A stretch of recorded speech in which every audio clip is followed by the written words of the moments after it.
Ողջույն սիրելի հայրենակիցներ, նոր ու հետաքրքիր տեսարժան վայրերի, հնամենի հուշարձանների ու պատմական կոթողների որոնումներով եթերում ձեզ հետ է պատմության վկաները հեռուստանախագիծը։ Աշխարհի ամենատարբեր երկրներից Կիլիկիա եկած բազմաթիվ մարդկանց համար այն պարզապես պատմական տարածք է, մեր համար շատ ավելին։ Կիլիկիան կորուսյալ հայրենիք է, զգացմունք, հիշողություն ու նվիրական մասունք, որտեղ թեև մենք արդեն չկանք, բայց դեռ ապրում է մեր ինքնությունը։ Այսօր ուղևորվում ենք մեր նախնիների ծովային տերություն, Կիլիկիո հայկական թագավորության պատմական տարածք։ Մեկ անգամ եւս հաղորդակից դառնալու անցյալի հետաքրքիր վկայություններին։ Գնացինք Կիլիկիա։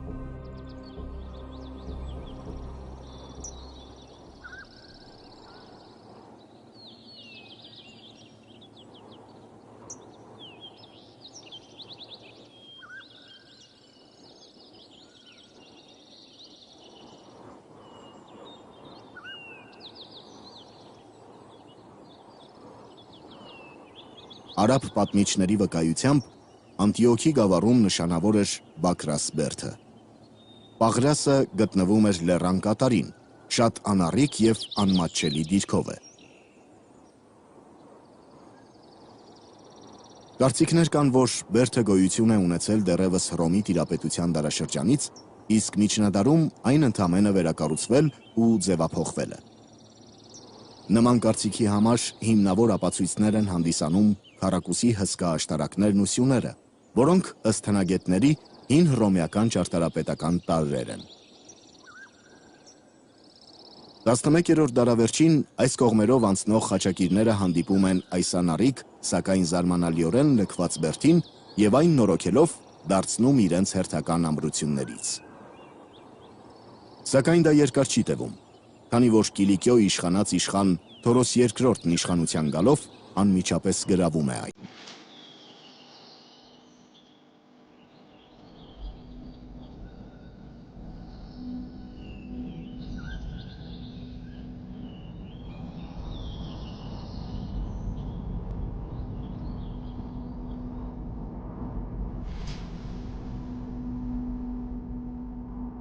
Հետագայում Բաքրասում տեղի ունեցած կարևոր իրադարձությունները կապված են ժամանակում Մերձավոր Արևելքի տիրակալ հռչակված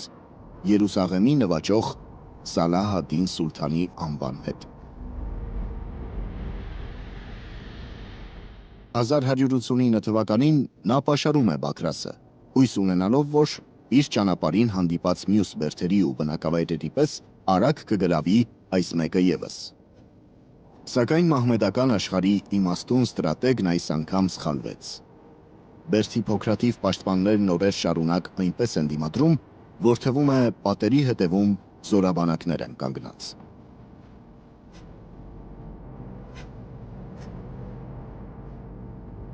Բերդականները հույսով սպասում են, որ նվաճողների ջրի պաշարները շուտով կվերջանան։ Առանց ջրի նրանք ոչ միայն չեն կարողանա կռվել, այլ դժվար կլինի նույնիսկ ողջ մնալը, ուստի ստիպված կլինեն հեռանալ, անվնաս թողնելով բերդը։ Պաշարման օրերն անցնում են անարդյունք։ Սալահ ալ-Դինի զինվորներն անզորությունից սկսում են տրտնջալ, իսկ երբ վերջանում է ջրի պաշարը, զորքի մեջ սկսում է հասունանալ անկառավարելի դառնալու սպառնալիքը։ Սալահ ալ-Դինն ապավինում է Ալլահի կամքին և հրամայում ջրհորներ փորել։ Եվ մահմեդականների աստվածն առատորեն պարգևատրում է իր հպատակներին, նրանց փորած հորերը լցնելով զուլալ ջրով։ Բերդի պահապաններն ի վերջո հուսալքված խաղաղության պատգամախոսներ են ուղարկում սուլթանի մոտ։ Սալահ ալ-Դինը համաձայնում է չկոտրել բերդի պահապաններին մի պայմանով։ Նրանք պետք է բերդի գլխին բարձրացնեն իր դրոշն ու հեռանան առանց իրենց հետ որևէ բան վերցնելու։ Գրավելով սուլթանը հրամայում է հիմնահատակ ավերել Բաքրասը։ Հետագայում այն նորից վերաշինեց Կիլիկիայի Լևոն առաջին արքան, դարձնելով իր ռազմական կարևոր հենակետերից մեկը։ Այսքանից հետո էլ Բաքրասին վիճակված չէր հանգիստ ու խաղաղ գոյակցության բախտը։ Նրա համար ի վերուստ սահմանված էր դարձյալ պաշարումներ, արյունալի մարտեր ու ավերումներ։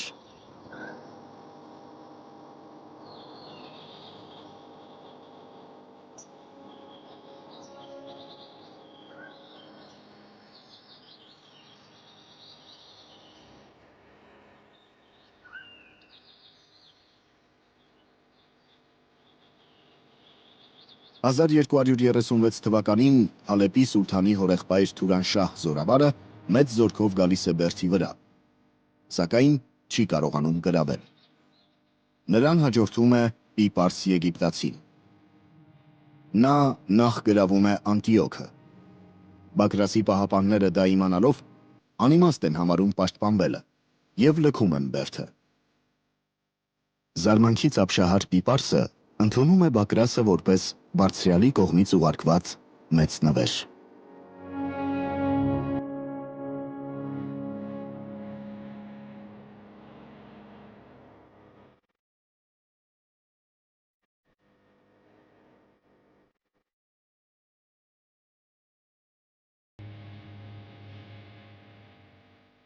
Բագրասը բնակեցված է եղել մինչև 1467 թվականը, որից հետո նշանավոր Բերդը լքվել ու ժամանակի ընթացքում վերածվել է ավերակների։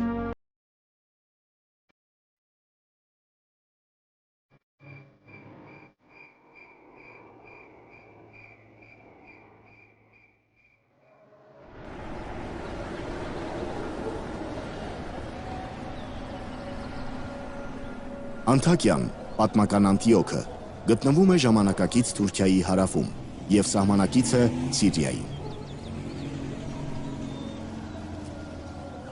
Այսօր բոլոր ուղեցույցներում և քարտեզներում Անտիոքը նշված է որպես Հաթայ, հավանաբար այն տրամաբանությամբ, որ դարեր շարունակ ընդգրկված է եղել Հաթայ վիլայեթի կազմում։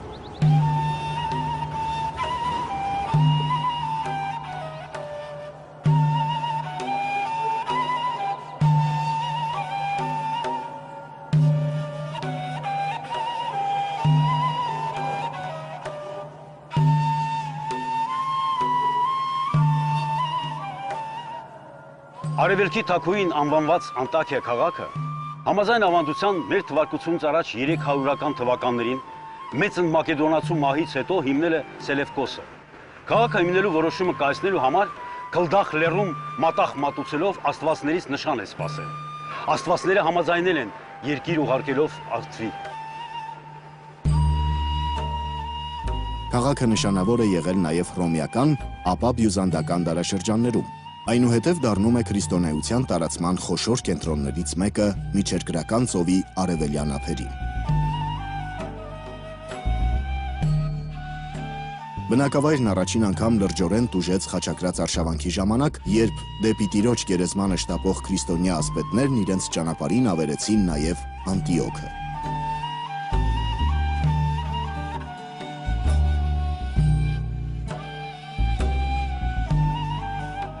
Անտաքիային վերաբերող առասպելները շատ են։ Դրանցից մեկը վերաբերվում է Սուրբ Պողոս Սենտ Պիեր եկեղեցուն, որտեղ Պողոս Առաքյալը քարոզել է քրիստոնեություն, մեծապես նպաստելով նոր կրոնի տարածմանը։ Մեծ է հին Անտիոքի պատմական նշանակությունը քրիստոնյա ժողովուրդների համար, քանի որ հենց այստեղ են առաջին անգամ քրիստոնյաներ անվանել Հիսուս Քրիստոսի հետևորդներին։ Այստեղ է գտնվում աշխարհի առաջին կաթոլիկ սրբավայրը, Սուրբ Պետրոսի եկեղեցին, որ դեռևս Քրիստոսի առաքյալների ժամանակներից հիմնադրվել է Մուսա լեռան մոտակա Բլբուլդախ սարի քարանձավներից մեկում։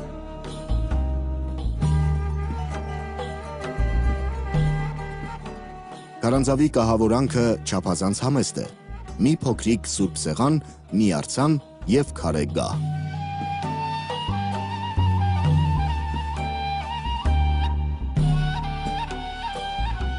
Մարդիկ հավատում են, որ այս քարանձավն անձամբ Սուրբ Պետրոսն է կառուցել որպես առաջին քրիստոնյաների հավաքատեղի։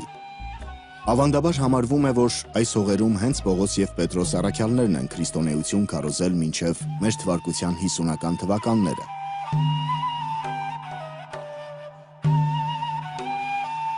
«1983 թվականին այս քարանձավ եկեղեցին սրբատեղի է հռչակվել նաև Վատիկանի կողմից։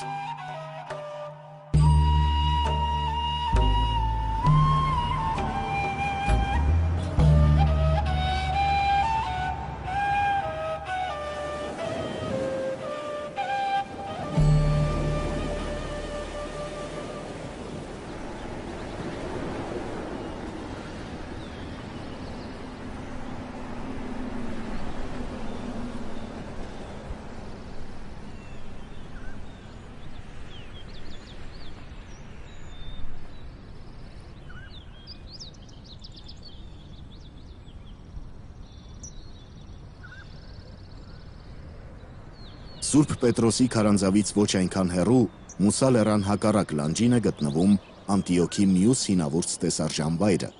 Տիտոսի հանրահայտ թունելը։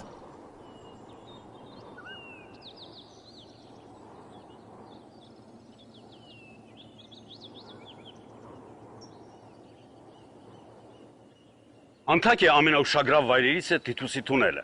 Թունելի շինարարությունը սկսվել է Հռոմի կայսր Վեսպասիանոսի օրոք։ Արդյունքում կանխվել է լեռից եկող սելավների ճանապարհը դեպի նավահանգիստ։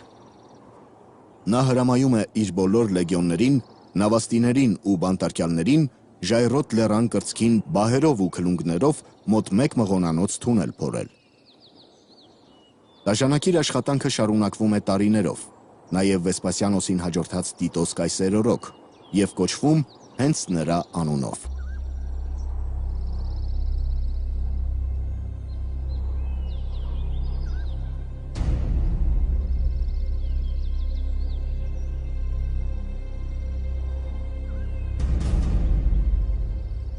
Տիտոսի թունելը քաղաքն ապահովեց մշտական խմելու ջրով և ապահովագրեց բնակավայրը լեռնային վարար ջրերի հեղեղումներից։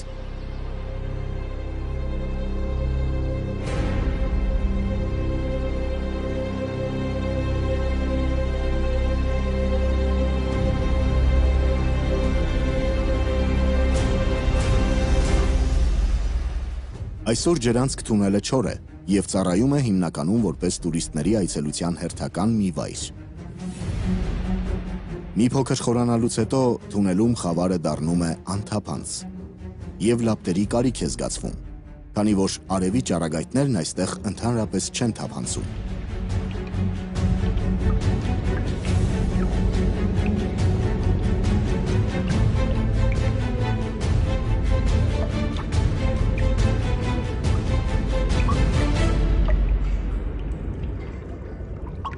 Տիտոսի թունելը մեկն է հին աշխարհի այն զարմանալի կառույցներից, որը մեկ անգամ ևս ստիպում է մտածել մարդկային կամքի մեծ ուժի և ոգու անսահման եռանդի մասին, անկախ ազգությունից ու ժամանակաշրջանից։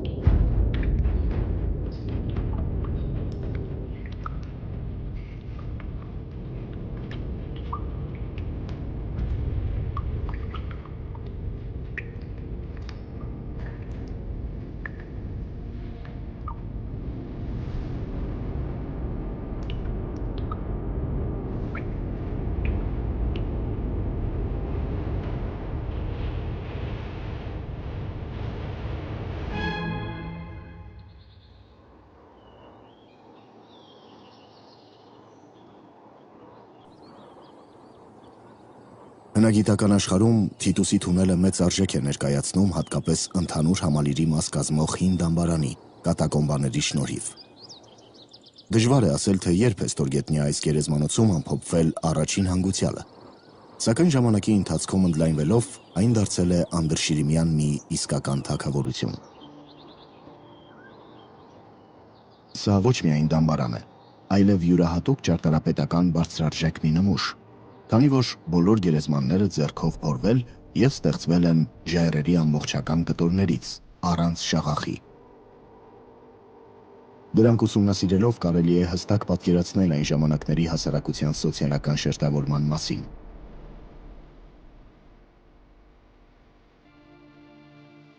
Շարքային քաղաքացիները հուղարկավորվել են հատակին, կողք կողքի։ Իսկ մեծահարուստների ու բարձրատոհմիկների փառքն ընդգծելու համար ժայռերի մեջ փորվել են հատուկ կամարաձև խոռոչներ կամ նրանց գերեզմանները զարդարել են սյուներով։ Փաստորեն, եթե համեմատենք մեր օրերի հետ, հազարամյակներ անց մարդկային հոգեբանության մեջ գերեզմանաշինության առումով այնքան էլ շատ բան չի փոխվել։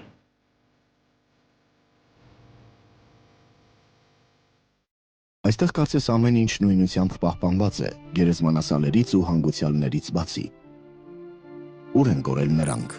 ոչ ոք ասել չի կարող։ Ոմանք համոզված են, որ ննջեցյալների անտեսանելի հոգիները մինչև հիմա էլ այստեղ են և լուռ հետևում են կատակոմբայի այցելուներին։ Հնարավոր է, որ դա ընդամենը միստիկական լեգենդ է։ Իսկ գուցե իրոք այդպես է։ Ինչ իմանաս։ Պատմության կատակներն անքննելի են։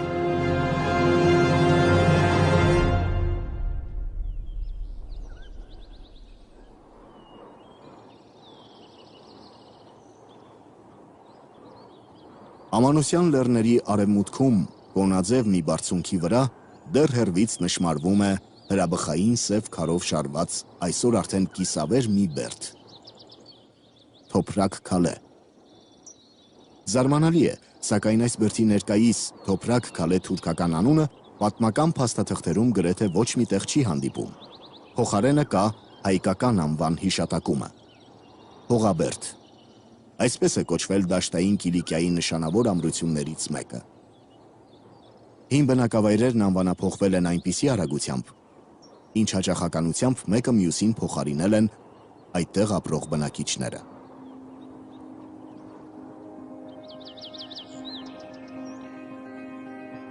Այսօր էլ քարակոպ սև պատերին, ինչպես ճակատամարտերում բզկտված մարմնի վրա, կարծես երևում են արյունալի ահեղ մարտերի դրոշները, որոնց հիշողությունների տակ կքած, խոնարհված բերդն ամեն պատահական ճամփորդի հետ զրույցի է բռնվում ու բարեսիրտ ծերուկի նման պատմում իր գլխով անցածը։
Շրջակայքում այն ամենաբարձր կետն է, որտեղից հրաշալի տեսարան է բացվում ընդարձակ դաշտավայրի վրա։ Այստեղից երևում են Տավրոսի և Ամանոսյան լեռները, իսկ մյուս կողմում Անարզաբայի և Սիսի պարիսպները։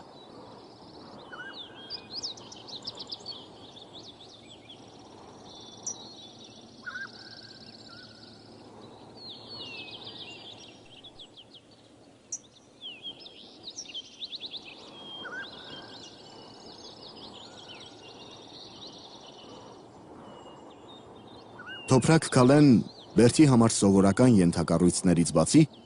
ունեցել է նաև իր սեփական ջրամբարը, մթերանոցներն ու բազմաթիվ ախոռներ, մեծ թվով կենդանիներ պահելու համար։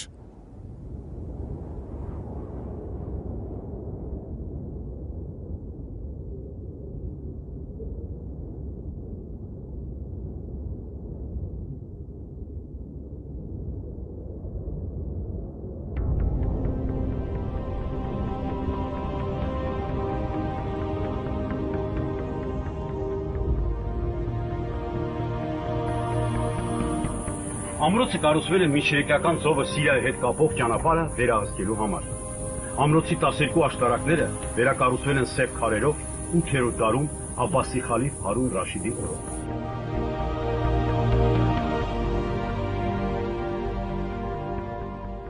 1137 թվականին ամրոցը նվաճվել է Բյուզանդիայի կողմից,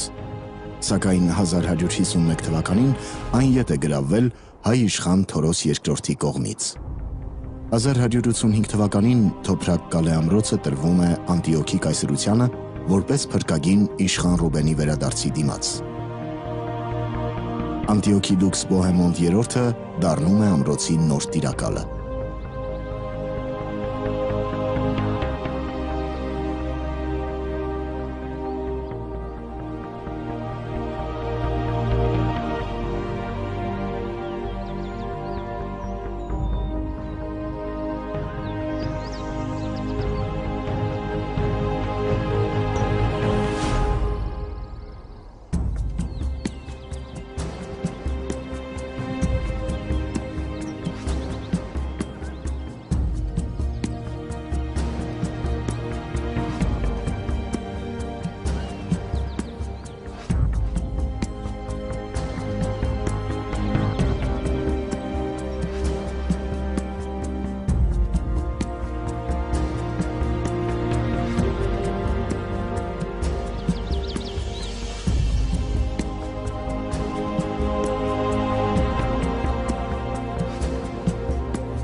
Ամրոցն այսօր լքված է և չուսումնասիրված, ու դժվար է ասել, թե ինչ գաղտնիքներ են թաքնված այս սև պատերի մեջ։ Սակայն միանշանակ է այն, որ անցյալի դժվարընթեռնելի շերտերի տակ այդ գաղտնիքները շարունակում են ծով համբերությամբ սպասել բացահայտվելու իրենց հերթին։